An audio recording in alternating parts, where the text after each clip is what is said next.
우리 주님의 평화가 여러분과 함께 하시길 바랍니다. 우리 옆에 분들과 우리 항상 주께 영광 우리 인사하시겠습니다. 항상 주께 영광. 아멘. 네. 한 정신병원에서 어떤 환자가 돌아다니면서 이렇게 외쳤대요. 나는 하나님의 아들이다. 나는 하나님의 아들이다. 라고 외치며 돌아다녔대요. 그 말을 듣던 다른 또 환자가 있을 거 아니에요? 다른 환자가 또 이렇게 말했대요. 나는 너 같은 아들을 둔 적이 없다. 우리가 성경에서는요. 성경에서 하나님이 우리에게 뭐라고 말씀하시냐면 시편 2편 7절 말씀을 같이 한번 읽어보실까요? 시작. 내가 여호와의 명령을 전하노라. 여호와께서 내게 이르시되 너는 내 아들이라. 오늘 내가 너를 낳았도다. 아멘. 하나님은 우리를 하나님의 아들이고 하나님의 딸이다 라고 말씀해 주십니다. 하나님이 우리를 낳으셨대요. 그럼 하나님의 자녀가 된다는 것은 무엇을 의미할까요? 저희 집에 이상한 일이 좀 있어요. 이게 뭐냐면 제가 냉장고를 제 돈 주고 샀거든요. 제가 돈을 내고 할부를 내가지고 냉장고를 샀어요. 자꾸만 저희 아이들이 그 냉장고에다 자기 걸 넣는 거예요. 그리고 막 꺼내 먹어요. 텔레비전도 제가 샀거든요. 요금도 제가 내요. 그런데 저희 아이들이 그 텔레비전 앞을 차지하고 있어요. 자기가 리모컨 가지고 자기가 보고 싶은 거 다 보는 거예요. 핸드폰도 제가 요금을 내주고 있거든요. 근데 그냥 다 자기 거예요. 자기 마음대로 써요. 이상하죠? 이상한 거 아니죠. 이상한 거 아니잖아요. 그럼 우리가 하나님의 자녀가 된다는 건 이런 것입니다. 우리가 하나님의 자녀가 된다는 건 하나님이 가지고 있는 모든 복, 하나님이 가지고 있는 모든 능력, 하나님이 가지고 있는 모든 그 축복을 우리가 함께 누릴 수 있는 그런 은혜를 받은 것인 줄로 믿습니다. 이 놀라운 축복을 우리가 받았는데요. 이 놀라운 축복을 우리가 어떻게 받았느냐? 오늘 1절 말씀에 보니까요. 같이 한번 읽어보실게요. 시작. 예수께서 길을 가실 때에 나일 때부터 맹인된 사람을 보신지라. 아멘. 예수님께서 길을 걸어가시다가 태어날 때부터 앞을 보지 못하는 한 사람을 보셨다는 것이에요. 태어날 때부터 앞을 보지 못하는 사람, 그 아이를 붙들고 그 부모님이 얼마나 눈물을 흘렸겠습니까? 또 그가 살아가면서 얼마나 절망하고 또 그 고통을 당했겠어요. 소망이 없는 그런 삶을 살았을 것입니다. 성경에도 다윗도 이런 고백을 하는데요.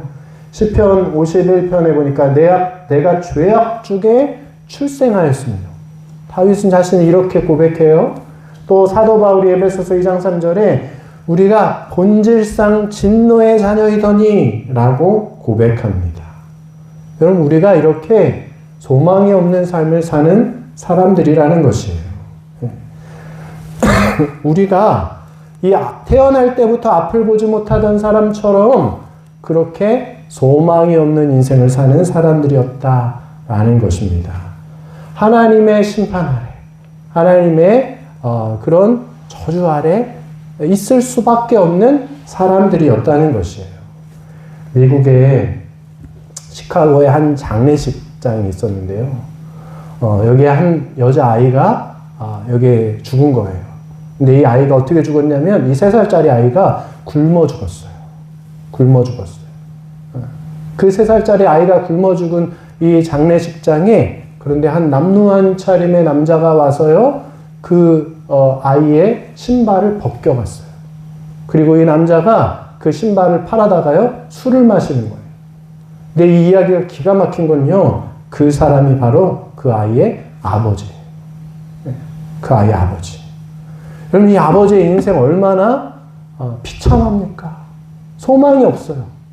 자기 아이 하나 돌보지 못하고 그 아이를 굶어 죽게 했는데 그 아이를 위해서 치러지는 장례식장에 가서 거기서도 그 아이의 신발을 벗겨다가 그 신발을 팔아서 술이나 먹고 있는 이 사람, 얼마나 비참한 인생입니까? 소망이 없는 인생이잖아요. 그럼 우리가 이 이야기 들으면서 나는 그 정도는 아닌데 그러니까 괜찮은 거야. 그럼 우리가 이렇게 생각하시나요? 아니에요. 우리도 이와 이 사람처럼요, 소망이 없이 절망 가운데 살 수밖에 없는 사람들이었다는 거예요. 그런데 20년이 지나고요, 시카고의 한 교회에서 수천 명이 있는 그곳에서 한 남자가 서서 간증을 하는 거예요. 눈물을 흘리면서. 저는 20년 전에 제가 돌보지 않아서 굶어 죽은 그 딸의 장례식장에서 그 딸의 신발을 벗겨서 팔아다가 술을 먹던 그런 파렴치한 사람이었습니다. 그런데 이 벌레맛도 못한 저를 하나님은 예수 그리스도의 보혈로 제 죄를 씻어주시고 하나님의 자녀 삼아주시고 하나님의 일꾼으로 삼으셨습니다. 이 사람이 시카고의 유명한 부흥사였던 멜 트라더 목사님이었어요. 그럼 소망이 없던, 태어날 때부터 앞을 보지 못하던 그 사람, 자기 딸이 굶어 죽었는데도 그 신발을 팔아다가 술이나 먹던 이 멜 트라더 목사, 그 사람들처럼 우리도 소망이 없고 죽을 수밖에 없는 그런 인생이었는데 예수님께서 우리를 만나주셨다는 거예요. 오늘 말씀에 보면요, 태어날 때부터 앞을 보지 못하던 사람이 예수님을 찾아가서 예수님을 만났냐? 아니에요. 예수님이 그 사람을 찾아오셨고 만나주셨다는 것입니다. 예수님이 우리를 찾아오셨어요. 그리고 우리를 만나주셨습니다. 예수님은 그런데요, 사람들의 관심은 다른 데 있는 것 같아요.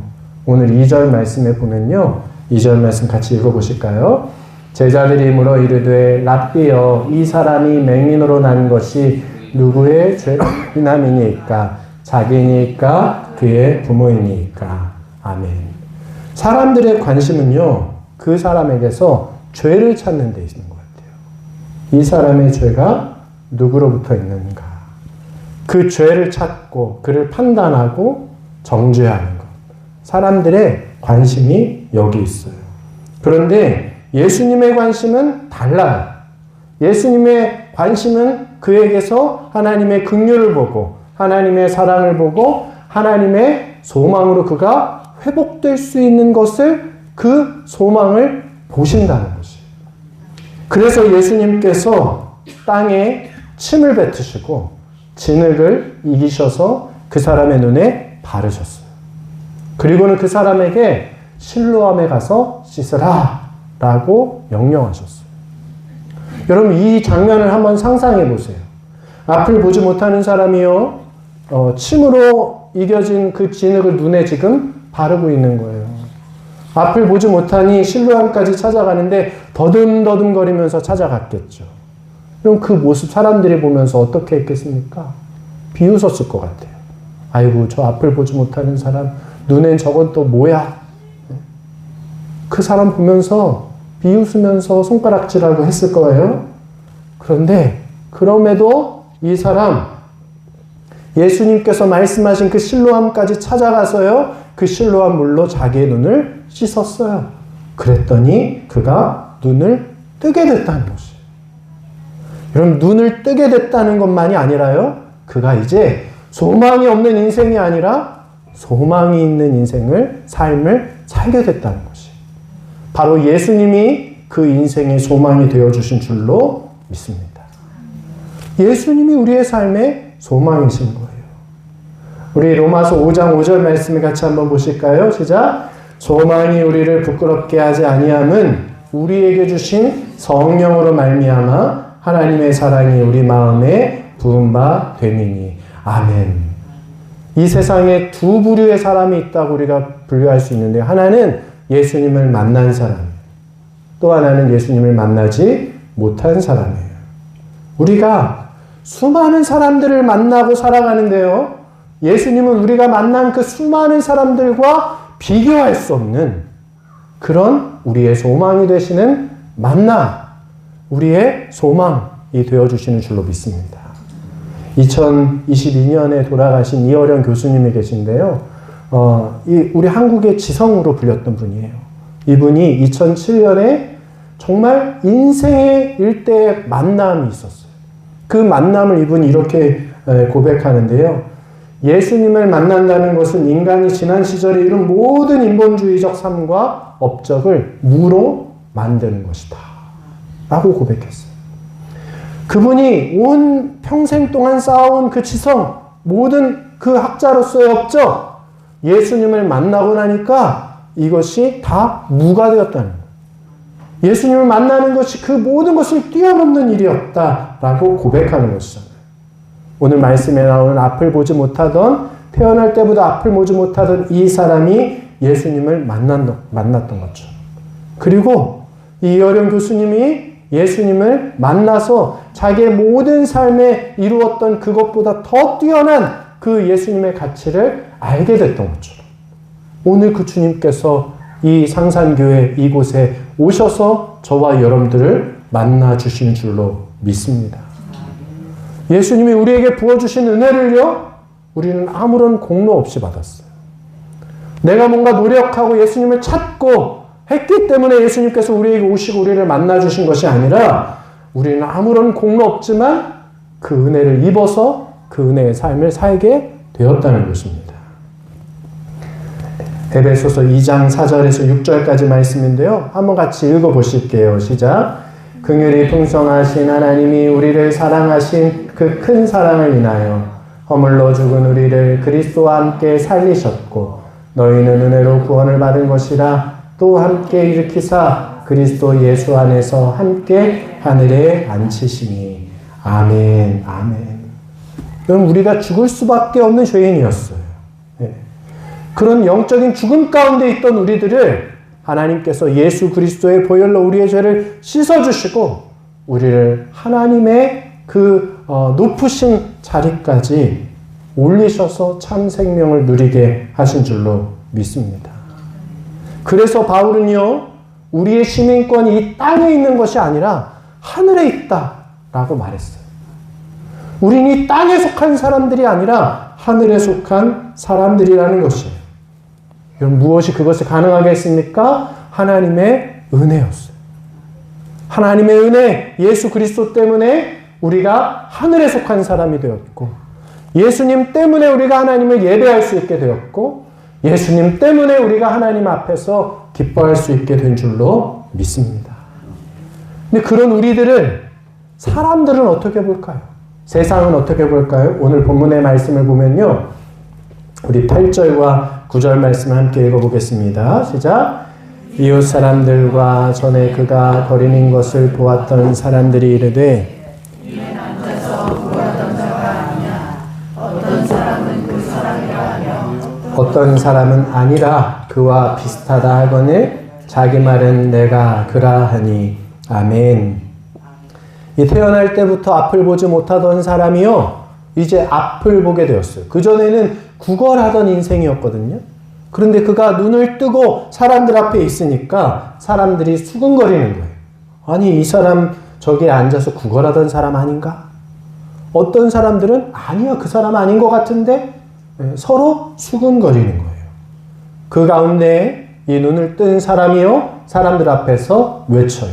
내가 바로 그 사람입니다. 내가 그 사람입니다. 여러분, 이거 대단한 용기예요. 자신이 과거에 눈멀었고 구걸하던 인생이라는 것을 사람들 앞에서 당당하게 인정하는 거잖아요. 숨기지 않고 드러낸 것이에요. 여러분, 그가 그럴 수 있었던 것은요, 과거에 내가 앞을 보지 못하던, 그리고 구걸하던 그런 비참한 인생이었지만 그것이 내 삶에 있었던 것보다 지금 하나님의 은혜를 입어서 내가 보게 된 것, 예수 그리스도를 소망으로 삼아 살게 된 것, 그 은혜가 더 크기 때문에 과거의 일들이 더 이상 부끄럽지 않은 거예요. 여러분, 은혜를 입은 사람은 그렇습니다. 과거가 부끄럽지 않아요. 내가 죄 가운데, 내가 어둠 가운데 소망 없이 살아갔던 그 인생이 더 이상 부끄럽지 않은 거예요. 왜냐? 나는 하나님의 은혜를 입었기 때문이에요. 내가 하나님의 은혜를 입었기 때문에 더 이상 내 과거에 얽매이지 않고 그것에 붙들려 그것에 짓눌려 살아가지 않는다는 것이에요. 우리 사랑하는 성도님들, 과거에 묶여 사는 인생 되지 않게 되시길 바랍니다. 그것에 묶여 사는 것이 아니라 오늘 하나님께서 내게 주신 은혜 바라보며 그 은혜를 전할 수 있는 삶이 되시기를 주님의 이름으로 축원합니다. 그것이 왜 중요하냐면요. 에베소서 2장에 보니까 에베소서 2장 10절에 보니까요. 우리는 그가 만드신 바라 그리스도 예수 안에서 선한 일을 위하여 지으심을 받은 자니 라고 말씀해요. 여러분 하나님께서 우리를 이렇게 만드셨고 하나님께서 우리를 이렇게 지으셨거든요. 우리를 살리실 뿐만 아니라 하나님의 은혜 입은 자로 살게 하셨는데 그런 하나님의 이유와 목적이 있어요. 그건 뭐냐? 우리가 은혜를 입은 것처럼 우리 주위에 있는 더 많은 사람들이 그 하나님의 은혜의 자리 가운데로 나올 수 있도록 그 하나님의 은혜를 전하게 하셨다는 거예요. 내가 하나님의 은혜를 증거함으로 인해서 내가 하나님의 은혜를 고백함으로 인해서 내 주위에 어둠 가운데 죄 가운데 살아가는 사람들도 그 은혜로 나아올 수 있도록 하라고 하나님께서 오늘 우리에게 은혜 주신 줄로 믿습니다. 그런데 이것을 싫어하는 존재가 있어요. 우리가 하나님의 은혜 안에 거하고 또 그 은혜로 인해서 많은 사람들이 그 은혜 가운데 나오는 것을 무지하게 싫어하는 존재가 있어요. 바로 사단이 그렇습니다. 사단은 우리가 하나님의 은혜를 바라보지 못하게 해요. 그리고 하나님의 은혜를 말하지 못하게 해요. 하나님의 은혜를 우리가 고백하지 못하게 해요. 왜냐하면 그래야 더 많은 사람들이 그 은혜 가운데 나아갈 수 없게 하니까요. 오늘 말씀에도 보면요. 이 태어날 때부터 앞을 보지 못하던 사람이 하나님의 은혜를 입어서 그 은혜를 증거하려 하는데 사람들은 그 은혜를 말하지 못하게 합니다. 말하지 못하게 막아요. 오늘 11절 말씀에 보니까요. 같이 한번 읽어보실까요? 대답하되 예수로 하는 그 사람이 진흙을 이겨 내 눈에 바르고 나더러 실로암에 가서 씻으라 하기에 가서 씻었더니 보게 되었노라. 아멘. 지금 사람들이 이 사람을 말하지 못하게 하고 막고 있는데 이 앞을 보지 못하던 사람이요. 그 앞에서 내가 어떻게 이렇게 보게 되었는지 그것을 용감하게 지금 증거하고 있어요. 네, 확신을 보여주고 있어요. 내가 이렇게 눈을 뜨게 된 것은 예수님 때문이다. 예수님이 실로암에 가서 내 눈을 씻으라고 하셨을 때 내가 그대로 순종했더니 내가 보게 되었다라고 고백하는 것이에요. 이런 그 믿음이 우리에게 있어야 될 줄로 믿습니다. 구소련이 그 공산주의 체제로 많은 사람들을 억압하고 힘들게 했잖아요. 예. 그때 강제노동 수용소에 그렇게 갇혀서 그 구소련의 그런 참상을 전 세계에 그렇게 알렸던 이 역사가이고 또 작가이기도 한 알렉산드로 솔제니친이라는 사람이 있는데요. 이 사람이 러시아 혁명과 같은 이런 거대한 비극적인 그 일의 원인이 뭐에 있었다고 그렇게 보았냐면 우리 인간의 영적인 타락과 하나님을 잃어버린 데 있다라고 말했어요. 이 솔제니친이 그 러시아에 일어난 그런 일들을 그 공산혁명이 있었던 이유를 말하는데 그 이유 가운데 하나는 절대적인 선과 악의 기준이 되시는 하나님을 잃어버렸기 때문이라는 거예요. 그 하나님을 잃어버린 인간들이 얼마나 전체주의적인 폭력을 가지고 또 수백만 명의 그런 목숨을 그런 빼앗을 수 있는 그런 괴물로 변할 수 있는지 그것을 보여주는 것이다 라고 말했어요. 또 이 솔제니친이 말하기를 인간이 유토피아적인 이데올로기를 가지고 그것을 하나님의 자리를 대신하게 될 때 그것이 이 인간을 얼마나 도구화하고 수단화하고 그들을 착취하는지 이것이 이 러시아의 현실이 이것을 증명해주고 보여주는 것이다 라고 말했어요. 그래서 그런 이 러시아를 새롭게 하는 데는요, 정치적인 혁명이나 어떤 경제적인 혁명보다 우선되어야 할 것이 영적인 각성이 일어나야 된다. 영적인 각성이 일어나야 된다. 라고, 그래야 이 사회가 변할 수 있다. 구원받을 수 있다. 라고 그렇게 믿었어요. 여러분, 이 솔제니치는요, 사람들이 하나님을 잊어버렸기 때문에 이 소련이 공산화되었다라고 말해요. 그런데 러시아에도 교회가 많았거든요. 수많은 교회들이 있었어요. 수많은 교회들이 있고 수많은 교인들이 있는데 왜 하나님을 잃어버렸을까요? 왜 그 절대적인 우리의 기준이 되시는 하나님을 그들의 마음에서 지워버렸을까요? 왜 그렇게 되었을까요? 하나님을 먼저 믿은 사람들이 그 하나님이 없는 것처럼 살았기 때문이겠죠. 하나님의 은혜를 증거하지 못했기 때문이었을 거예요.